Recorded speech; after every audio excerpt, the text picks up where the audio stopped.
tidak ada yang ingkar kecuali di Indonesia. Aneh ya? Aneh tidak? Aneh tidak? Di Irak ahli nasab ada, di Syria ahli nasab ada. Imam Syafi'i ini mujaddid minal muhibbin, tidak pernah mengingkari. Sayyidina Alwi bin Ubaidillah tidak pernah mengingkari nasabnya sampai kepada Rasulullah sallallahu alaihi wasallam. Imam Abi Hanifah, Imam Ahmad ibn Hanbal, Imam Malik, para ulama-ulama terkemuka tidak ada yang ingkar kalau Habib Alwi bin Ubaidillah itu Ibn Ahmad Muhajir ilallah itu memang benar sampai kepada Rasulullah sallallahu alaihi wasallam, kecuali di Indonesia. Dan itu datangnya musim-musiman.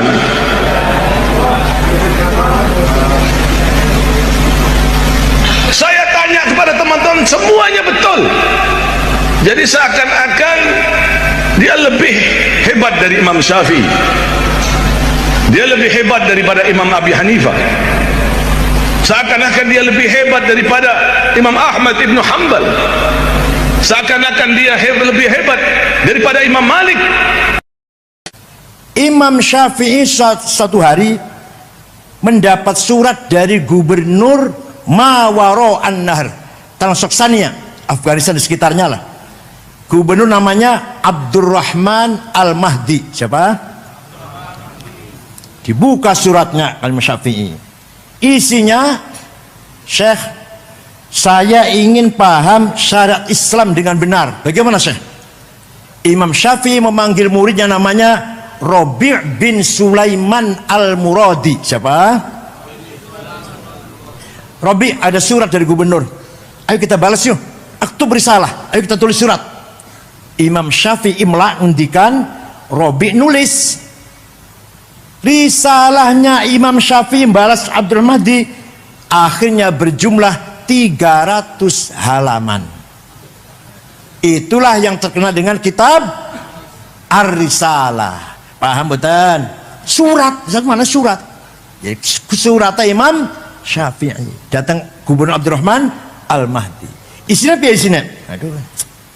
Singkat maulah. Kalau ente yang paham Islam, syarat Islam, pertama harus paham tipe-tipe ayat Al-Quran. Bayan ilahi. Ayat Quran nggak sama. Ada ayat muhkamah, sudah baku. Ada yang mutasyabihah, samar-samar. Ada ayat yang mutlaqah, absolut. Ada muqayyadah, yang tercatat dengan syarat, terikat dengan syarat. Ati'ullah wa ati'ur rasul. Taat kepada Allah, taat kepada Rasulullah, mutlak. Wa ulil amri minkum. Taat kepada pemerintah dengan syarat. Kalau pemerintahnya baik, namanya ayat muqayyadah, yang wa ulil amri minkum lagi. Yang awalnya mutlaqah. Lalu ada lagi amma, ayat umum, dan ayat khusus. Ada ayat maknanya hakiki, ada yang majazi, ada nasikhah, ada mansukhah, menjelid dan jilid. Dah, sudah paham Quran belum cukup, harus paham hadis. Karena Quran sangat global. Quran perintah sholat, menyinggung masalah sholat 62 kali. Aqimus sholah, aqamus sholah, aqimus sholah, yuqimunas sholah. Ping sudah loro. Tapi Quran tidak menjelaskan berapa kali sholat itu sehari semalam. Namanya apa sholat itu? Wonten betul Quran? Wonten betul? Yang nggak pernah baca Quran jawabnya ragu-ragu jawabnya. Wonten. Sholat itu ping 5, jenenge duhur, asar, maghrib, isya, subuh. Betul wonten. Maka hadis yang menjelaskan, furidat alaikum khamsu maktubat, ad-dhuhr wal asar wal maghrib wal isya wal fajr. Hadis. Nah, setelah bayan ilahi, bayan nabawi, kita pahami ada hadis mutawatir, marwah jam'un an jam'in la yahtamil fihi al-kidb wal khata'. Hadis yang gak mungkin bohong, gak mungkin salah. Ada hadis masyhur terkenal, ada hadis aziz yang bagus, ada hadis ahad individual. Setelah paham bayan ilahi Quran, bayan nabawi hadis, belum cukup. Kata lupa ya, kata Imam Syafi'i, bukan kata saya, kata Syafi'i. Bayan akli, akal harus dipakai. Akalnya ulama bukan akal sampean. akal harus dipakai. Akal ulama ada dua. Akal kolektif menghasilkan ijma, konsensus. Paham betul? Arkanus sholati sab'ata asyar, rukun sholat 17 niku mboten Quran mboten hadis, hasil akale ulama. Ada lagi akal individual namanya kias, analogi. Kias ada 9: aulawi, burhani, mantiki, jadali, istiqra'i, tamthili, khitabi, syi'ri, ikna'i. Kalau nggak pakai kias kita nggak bisa ngapa-ngapain. Sabu-sabu, narkoba haram atau halal? Haram. Berani mengharamkan, di Qurannya ada. Inna sabu wonten hadis wonten. Kok berani mengharamkan sampean? Pakainya kias. Apa pakainya apa? Kias burhani, kias fakta. Ini barang faktanya memabokkan, berarti podo karo homer. Homer ni Quran ono haram, berarti ini barang haram. Hada muskirun wa kullu muskirin khamrun wa kullu khamrin haram fahada haram. Ini namanya burhani, menggunakan apa? Muqaddimah sughra, premis minor, muqaddimah kubra, premis major, qaul syarih, legal statement, kemudian natijah, conclusion as-sadiqah yang positif. Ada paham betulnya mana? Kayak Khalil almarhum, bapaknya Gus Yakut, bapaknya Gus Yahya, punya karangan ilmu mantik. Bahasa Indonesia sudah gampang dibaca lah. Gak usah yang bahasa Arab angel. Jadi kias aulawis, kias burhani sangat penting untuk menanggapi masalah-masalah yang sekarang terjadi yang dulu belum ada dibicarakan oleh para ulama. Coba kalau nggak pakai kias, nggak bisa ngapa-ngapain kita. Nomor 2, nempeleng ayah ibu, boleh nggak? Quran nggak ngarang tuh, Quran nggak ngarang. Yang dilarang oleh Quran, gimana? Wala taqul lahuma uffi wala tanharhuma. Kamu jangan ngomong kasar pada ayah ibu, kamu jangan bentak-bentak ayah ibu. Kalau gitu kita masuk rumahnya ayah ibu, nggak usah ngomong, nggak usah bentak, tempelengin aja. Boleh nggak itu? Boleh nggak? Kok nggak boleh, kenapa? Qurannya betul larang kok. Pakai kias aulawi. Kias apa namanya? Kalau nempeleng, kalau bentak saja haram, ngomong kasar saja dosa, lebih-lebih fabil aula nempeleng. Paham boten?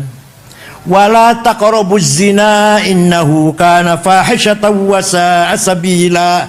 Jangan mendekati zina. Jangan apa? Mendekati zina. Jadi yang dilarang mendekati zina, dilarang mendekati zina. Zinanya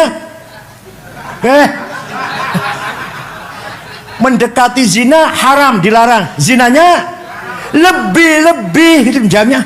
Zinanya ini namanya aulawi. Apa namanya?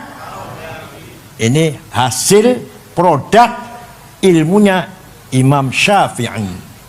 Kalau nggak pakai ijma, nggak pakai kias, kita nggak bisa praktek ibadah. Dengan ijma dan kias itu melahirkan ilmu yang sangat penting, namanya ilmu fikih. Ilmu apa namanya? Ilmu fikih itu juklak, juknis, petunjuk cara sholat. Ilmu fikih ada Safinah, ada Sulam, Fathul Qorib, Fathul Mu'in, Fathul Wahab, Muhadzab, Majmu, Mahalli. Itu produk ijma dan kias ulama. Tanpa ijma kias ulama gak akan ada ilmu fikih. Kalau nggak pakai ijma, ikut ulama, nggak ngerti ijma kias, nggak ikut ijma kias, nggak bisa ngapa-ngapain. Ayo, ada orang sholatnya bagus. Saya tanya, Ustaz, sholatnya bagus sekali. Pak, bener sholatnya lah. Belajar di mana? Oh, saya belajar Quran dan hadis. Wallahi bohong. Demi Allah bohong. Kalau ada orang sholatnya bagus, belajar di Quran hadis, bohong. Jawabnya yang benar, belajar dari ayah, diajari ibu sejak kecil, belajar dari ustadz di madrasah, dari imam musola sebelah rumah. Nanti imamnya itu dari gurunya, dari kiainya, dari syekhnya, mentok tenggone imam Syafi'i. Imam Syafi'i gurunya antara lain gurunya Imam Malik.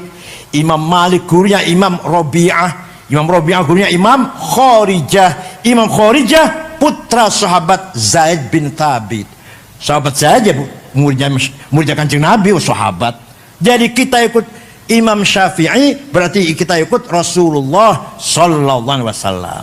Paham mboten? Jasanya luar biasa mboten? Kalau tidak ada usul fikih, nggak mungkin akan lahir ilmu fikih yang ambrek-ambrek nih mboten bakal wonten. Itu baru saya contohkan bab sholat, belum bab yang lain-lain. Ya Allah. Mudah-mudahan santri Rembang semuanya paham tentang usul fikih dan fikih. Dan harus paham pula dengan ilmu mantik. Sebelum usul fikih, ilmu mantik dulu. Harus paham pula maqulatul asyarah, kategori 10. Dulu saya ngaji, ada kitab namanya Ja'a Zaidun, kitab cilik Ja'a Zaidun. Di antara dalam kitab Ja'a Zaidun ada maqulatul asyarah. Kiainya mboten paham. Ya maklum. Zaidut tawilul abyadu ibnu maliki fi baitihi bil amsi kana muttaqi biyadihi saifun lawahu faltawa fahadihi maqulatun ashrun sawa. Zaidun utaiman Zaid itu atawil wonge dhuwur, al abyadu kulite putih, Ibnu Malik anake Man Malik fi baitin jero omahe bil amsi wingi kana muttaqi tongkrong. Biadi saifun tangan nyekel golok, lawahum bengkok akan sopo Zaid ing golok, faltawa moko dadi bengkok opo golok. Paham betul? Waktu itu saya gak paham. Setelah sekarang saya paham, ilmu penting sekali itu.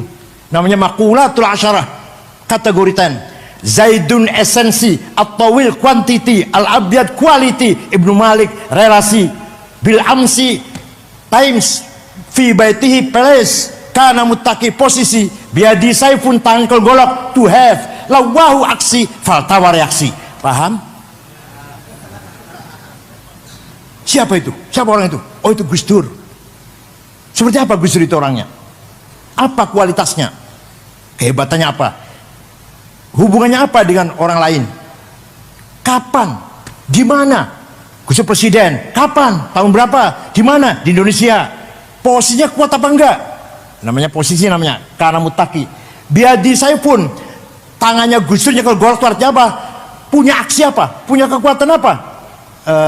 Gus Dur itu sudah punya kekuatan, kemudian aksinya seperti apa? Kalau udah beraksi dengan kekuatan itu, reaksinya seperti apa? Itu namanya kategori 10. Paham boten? Dipesan harus diajarkan dan gurunya ngajar harus pandai menjelaskannya. Wa ma kanal mu'minuna liyanfiru kaffah. Orang NU, orang santri jangan semua jadi DPR. Artinya jangan semua jadi tentara, jadi polisi, jadi ASN. Harus ada yang khusus diem tafakuh fiddin. Falaula nafara min kulli firqatin minhum ta'ifatul yatafaqahu fiddin wal yunziru qaumahum idza raja'u ilaihim la'allahum yahdharun. Harus ada santri kiai yang duduk di pesantren khusus tafaqquh fiddin, enggak usah anggota DPR, enggak usah jadi ASN, enggak usah jadi polisi, enggak usah jadi camat, enggak usah jadi tentara. Paham boten? Lihat tafaqquh fiddin agar mendalami ilmu agama. Kalimat menggunakan fi'il mudhari. Fi'il mudhari itu zamannya hal dan istiqbal. Artinya apa? Memahami agama harus kontekstual. Harus cara yang nyambung dengan situasi sekarang, kebutuhan sekarang, harus kontekstual. Faslun fil hiwalati, pasal ini menjelaskan letter of credit.